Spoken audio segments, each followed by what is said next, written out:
प्रणाम, नमस्कार। बहुत स्वागत है आपका उस कार्यक्रम में जिसका नाम है हे प्रभु आनंद दाता। अपनी प्रतिक्रियाएं और हमारे अनुरोध को हमेशा की तरह सुनें और स्वीकार करें, ऐसा निवेदन है।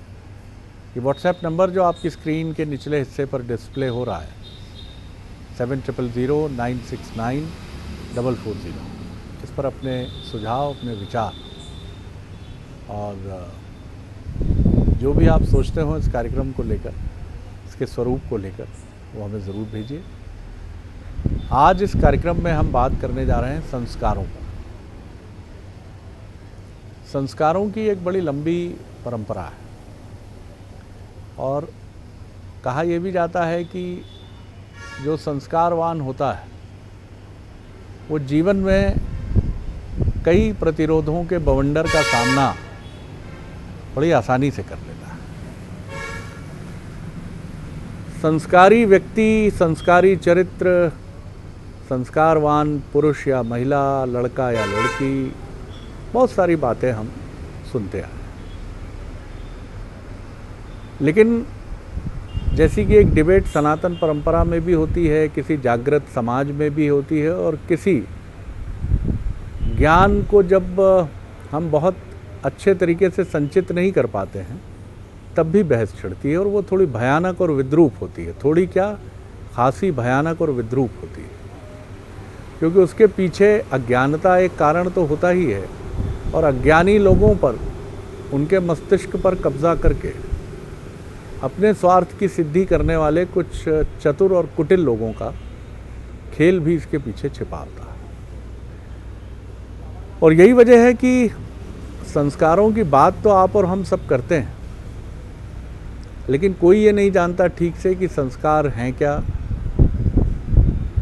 संस्कारों के प्रकार क्या हैं, परंपरा में संस्कारों को लेकर क्या कुछ कहा गया है और संस्कारों का लाभ क्या है।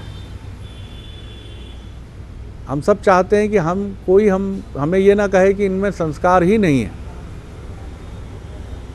हम सब अपने को सभ्य और सुसंस्कृत मानने का दावा जरूर करते हैं, लेकिन उसकी परिभाषा क्या है, सभ्य और सुसंस्कृत होना? सुसंस्कृत होने वाला व्यक्ति ही क्या सभ्य हो सकता है? और जिसने सभ्यता की सीमा को लांघा वो असंस्कारी या कुसंस्कारी है। समझेंगे आज इन्हीं को। हमारे साथ हैं हमारे विद्वान वक्ता, भगवत गीता के अध्येता, मानस मनोवज्ञ प्रोफेसर डॉक्टर सुरेंद्र बिहारी गोस्वामी। प्रणाम कर रहा हूँ गोस्वामी जी। प्रश्न अनेक है, मैं समेट नहीं पाया, गागर में सागर है, लेकिन संस्कार, कुसंस्कार, संस्कारवान होने के किसी देश, समाज, क्या लाभ हैं इसके, और संस्कारित होने का अर्थ क्या, वैज्ञानिकता से, आधुनिकता से परे हटना है, क्या है ये? आपका मूल पहलू बहुत आवश्यक है। बहुत सुंदर प्रश्न आपने हमसे किया है। देखिए, संस्कार के पृष्ठभूमि में दो तत्व हैं, संघ और असंग। संघ और असंग। आज के बच्चों को संस्कार समझाने के पहले मैं बता दूं, संस्कार के भौतिक स्वरूप को आप पर्यावरण से जोड़ सकते हैं, इन्वायरमेंट से जोड़ सकते हैं। जैसे आप लोग बड़ा शंखनाद करते हैं और बेचैन रहते हैं कि पर्यावरण जो है वो अशुद्ध ना हो, पर्यावरण ना बिगड़े, प्रकृति का संतुलन ना बिगड़े, इस दिशा में आप सक्रिय रहते हैं। जितना अच्छा पर्यावरण आपके आसपास के परिवेश में रहेगा, आप कहते हैं वाह, वहाँ बड़ा आनंद आया, देखो कितना साफ सुथरा, अच्छा सुंदर हवा थी, बड़ा अच्छा वातावरण था, आप अच्छी अनुभूति करते हैं पर्यावरण। वैसे ही हमारे जीवन के पर्यावरण को हम दो तत्वों में विद्यमान रखते हैं, एक संग में, एक असंग में। जब मनुष्य जन्म लेता है तो जन्म लेने पर वो दुनिया की किसी भी बुराई से युक्त नहीं होता। तब आप उसको समझाने की जरूरत नहीं है उस बालक को कि देखो बीड़ी पीना अच्छा है कि नहीं अच्छा है। उसकी नग्नता में भी निर्मलता बनी रहती है, आप ध्यान रखिएगा। वो वस्त्र में हो तो सुंदर लगता है, वो वस्त्र में ना हो तो भी सुंदर लगता है, क्योंकि वो निर्मल है। आप ध्यान रखिए, उसकी निर्मलता जो है उसमें किसी प्रकार का विकार नहीं होता। वो नहीं जानता कि शराब पीना कितना गंदा है कि नहीं गंदा है, उन तथ्यों से परिचित नहीं रहता। तो चूंकि प्रकृति की अनुपम भेंट आई है, तो हमारे वैदिक ऋषि और शोधकर्ताओं ने ये अनुभूति की कि इस संसार में संग का दोष है। संगत संजायते कामा, कामेन क्रोध अभिजायते। गीता में परमात्मा सावधान करते हैं, यही संग तो आसक्ति हो जाती है। यही संग तो हमारे जीवन को जो है विषयाशक्ति में डाल देता है। तो उन्होंने कहा संग तो मिलेगा, संसार तो संग की मंडी है, चारों तरफ अलग अलग रंग, अलग अलग सभ्यता, अलग अलग संस्कृति, अलग अलग विचारों से लदे हुए लोग हैं। आपको कितना विशुद्ध रखा जा सकता है? आप जल में कमल की तरह कैसे रह सकते हैं? क्योंकि जितने भी जीवन के कष्ट और दोष आएंगे वो संग से आएंगे। आप ठीक बात। अब उस संग को आप कुसंग कह लें, सत्संग कह लें, ये संग की अलग अलग परिवेश बनते चला जा रहा है। तो आपको संग से जोड़ना है। संग का अर्थ होता है आप जड़ता से जुड़ रहे हैं, आप भौतिकता से जुड़ रहे हैं, आप प्रकृति से आए हैं, निर्मल हैं। तो हमारा प्रयत्न इतना है उस साबुन के विज्ञापन की तरह कि अगर आपके कपड़े मैले हो जाएं तो उसे साफ किया जा सके, या ऐसे स्थानों से आपको बचाया जा सके जहां आपके शरीर रूपी आवरण में गंदगी ना आए विषयों की। तो उन्होंने एक संस्कार की प्रक्रिया निर्मित की और वो संस्कार संस्कृत से आवृत्त थे। संस्कृति आपकी परंपराओं को बनाने का काम कर रही थी। आपने एक विधा बना दी, एक तरीका बना दिया।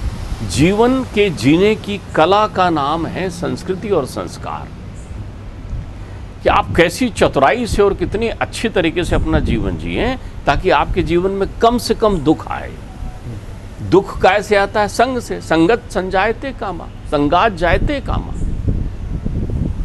तो काम आएगा ना। काम का अर्थ होता है विषय, तमाम प्रकार के विकार। तो जो एक संग वाला होता है, अर्थात जिसके पास सत्संग होता है, संस्कार का आवरण होता है, उसको सबसे पहले जीवन दर्शन में प्रवेश कराते समय आप जात कर्म संस्कार आपने जैसे ही किया, फिर अलग अलग विद्यारंभ संस्कार करते हैं। आप विद्या अध्ययन कितना महत्वपूर्ण है उसके जीवन में, उसका पदार्पण करते हैं। कौन आदमी नहीं चाहता कि उसका बच्चा पाठशाला में पढ़ने के लिए जाए?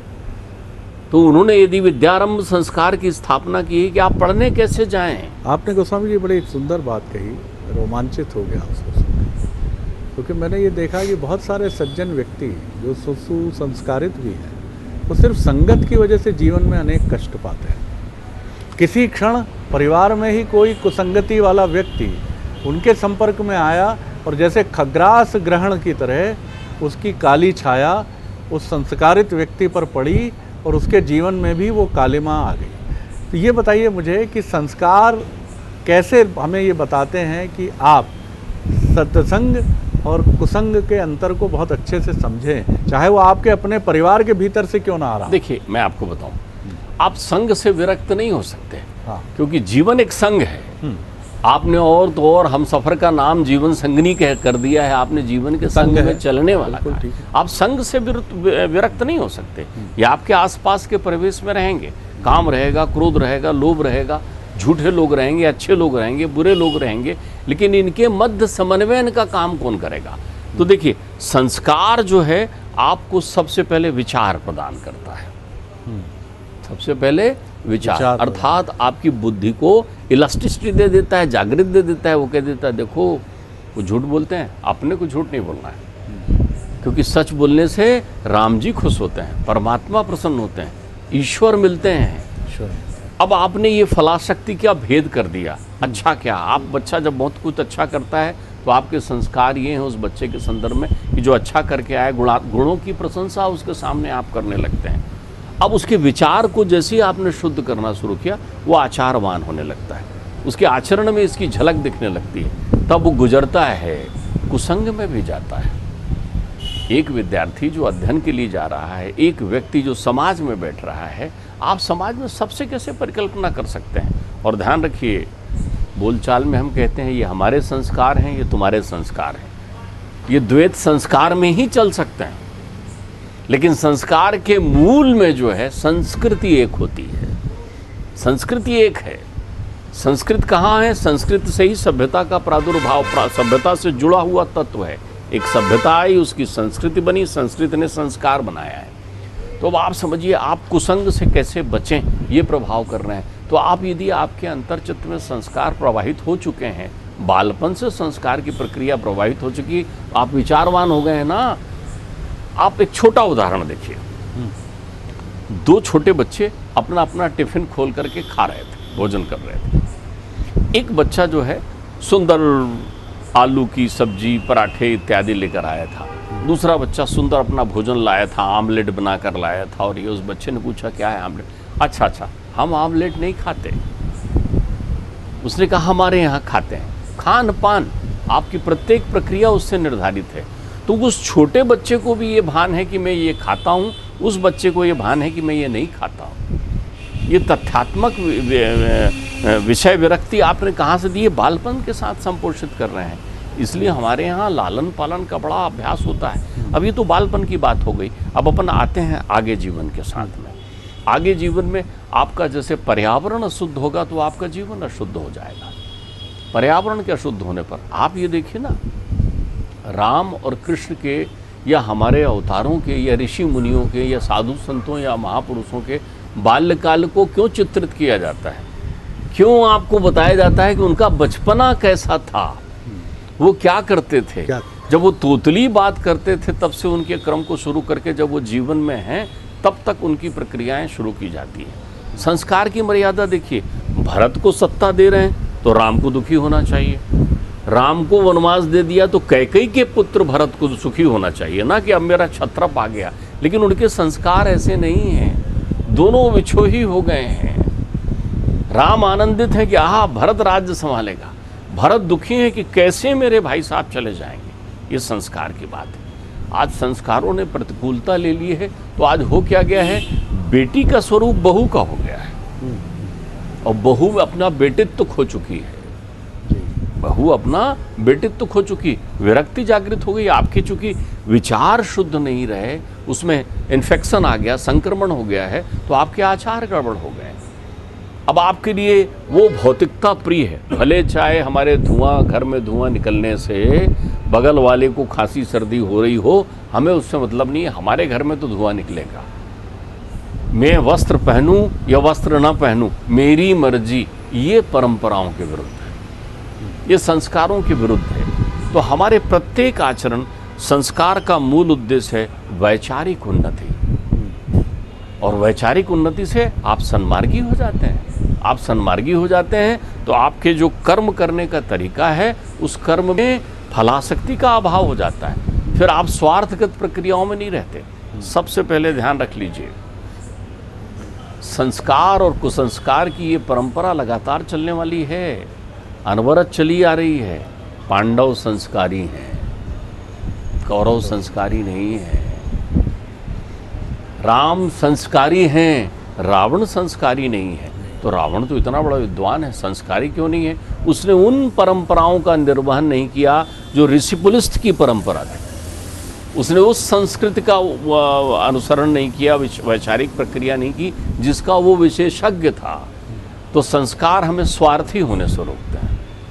संस्कार हमें स्व में लौटाते तो हैं, लेकिन हमें स्व अस्त कर देते हैं, हमारा स्वरूप बढ़ा देते हैं, हमारे सोचने के ढंग को सीमित दायरे से निकालकर अनंतता में जोड़ देते हैं। इसको इस रूप में भी हम समझ सकते हैं कि एक संस्कारित समाज और एक संस्कारित व्यक्ति जीवन की धूप छांव और प्रतिकूलताओं में अपने उन्हीं सुसंस्कारों की वजह से उनका सामना बहुत मजबूती से और दृढ़ता से कर पाता है। और इसी की विलोम स्थिति की अगर हम कल्पना करें तो एक कुसंस्कार में रहने वाला व्यक्ति प्रतिकूल परिस्थितियों में विचित्र प्रतिक्रिया देता है।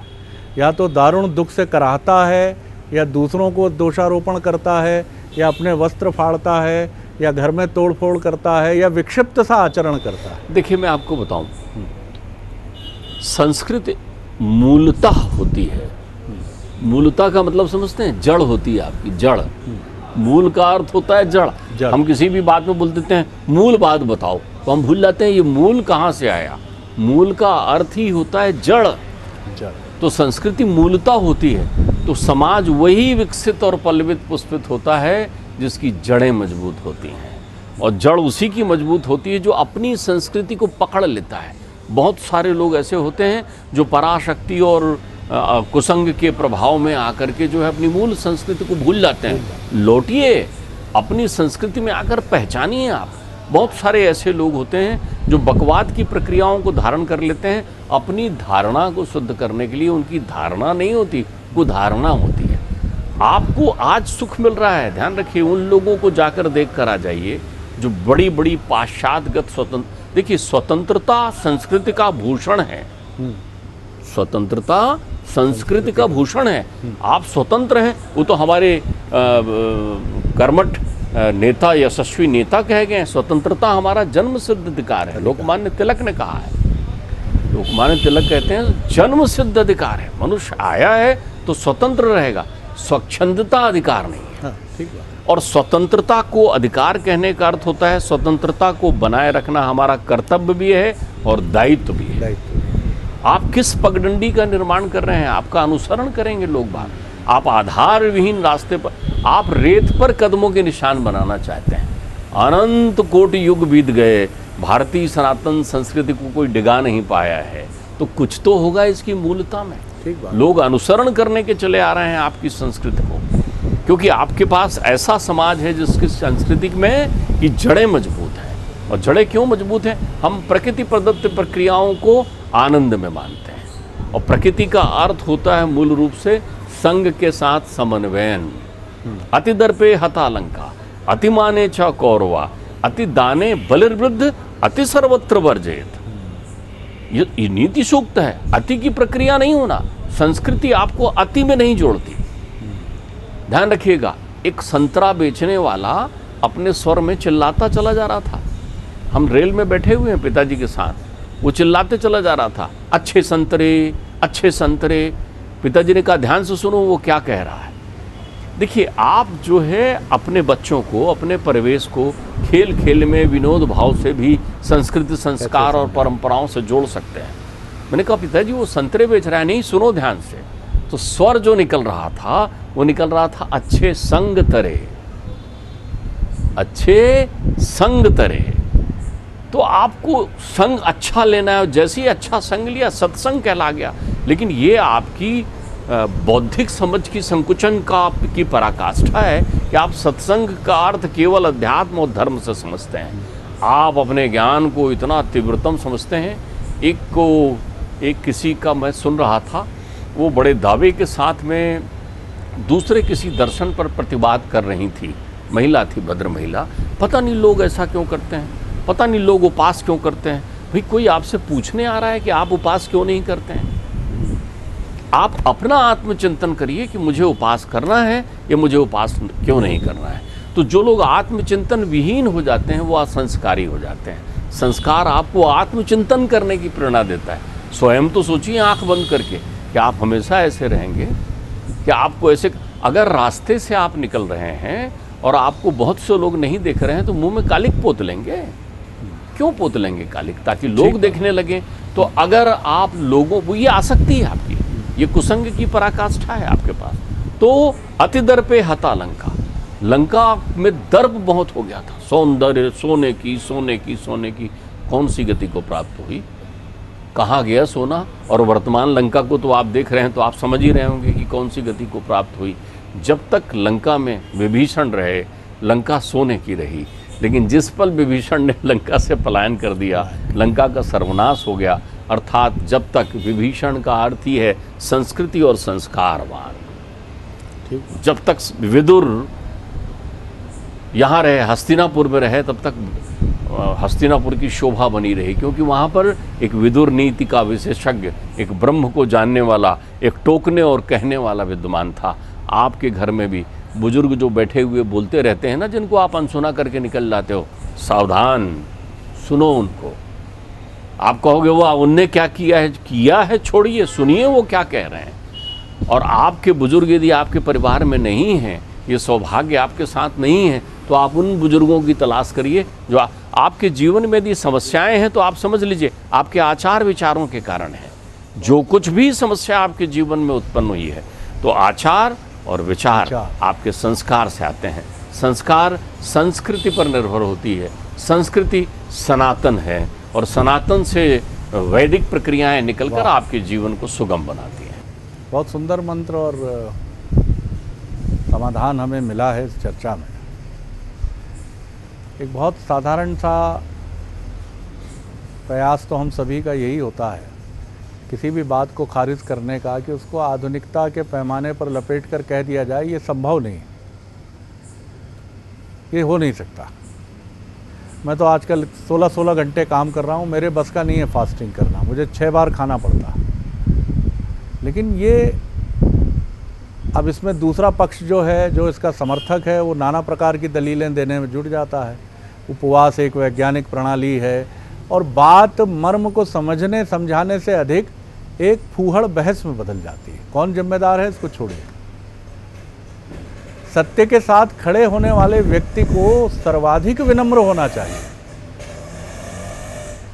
लेकिन कई बार इसका उलट हमें ये दिखता है कि दोनों ही पक्ष जो सत्याग्रही हैं, सत्य के आग्रह के साथ मैदान में हैं, वो ऐसी बहस करते हैं क्योंकि वहाँ सत्य की स्थापना से अधिक, सत्य तो स्थापित ही है, उसे क्या स्थापित करने की आवश्यकता होगी, लेकिन आप सत्य को लेकर मरने मारने पर उतारू हो जाते हैं और मूल विषय कहीं छिटक कर दूर चला जाता है। महात्मा गांधी अपनी आत्मकथा में जब ये लिखते हैं सत्य के मेरे प्रयोग में कि मेरे एक मित्र ने मुझे एक देह व्यापार में सक्रिय महिला के पास जब भेजा, फिर मैं दोहरा रहा हूँ, ये बात लिख कौन रहा है? जिसने गांधी से महात्मा बनने तक की यात्रा तय की है, वो अपनी आत्मकथा में लिख रहा है। हम सब अपनी आत्मकथाएं नहीं लिखते हैं, लिखें तो पता नहीं क्या बवंडर हो जाए।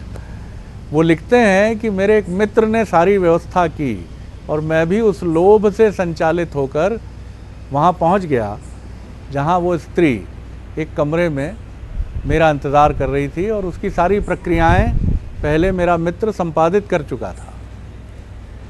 लेकिन उन्होंने लिखा है उस जगह कि पता नहीं क्या ये मेरे पूर्व संस्कार थे जिन्होंने मेरी रक्षा की।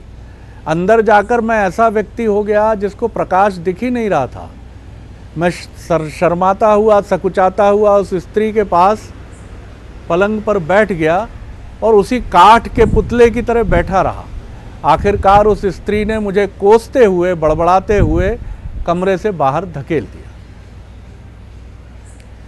कुछ ऐसा ही अनुभव विवेकानंद जी का था, लेकिन वो भिन्न इस मायने में था कि उनके एक मित्र ने उनके यहाँ ऐसी स्त्री को भेजा और उस स्त्री ने जैसे ही विवेकानंद जी को छुआ, उनके नेत्र खुलने के साथ पहला स्वर था हाँ माँ, हाथ जुड़े हुए थे, हाँ माँ। और वो स्त्री इतनी लज्जित हुई कि बड़े बड़े नेत्रों वाला ये युवक जो यौवन से परिपूर्ण है, नेत्र खुलते ही मुझे कह रहा है हाँ माँ, बोलो माँ। ये संस्कारों की दो परिभाषा है। मैं ज़रूर जानूंगा गोस्वामी जी से कि ये पिछले जन्म की यात्राएं क्या होती हैं। कोई कुसंगति में डूबा हुआ है, बचपन से ही कहा जा रहा है कि इनके तो बचपन से ही पाँव पालने में ही दिख गए थे, हमेशा गलत लोगों को चुना, गलत संगत की, माता पिता को दुख पहुंचाया। और किसी के लिए कहा जा रहा है कि साहब परिवार का पूरा दायित्व ले लिया था, 13 वर्ष की उम्र से परिवार का पालन पोषण कर रहे हैं। समझेंगे इसको भी। बहुत धन्यवाद गोस्वामी जी। अगले एपिसोड में एक और विषय लेकर उपस्थित होंगे। प्रणाम, नमस्कार।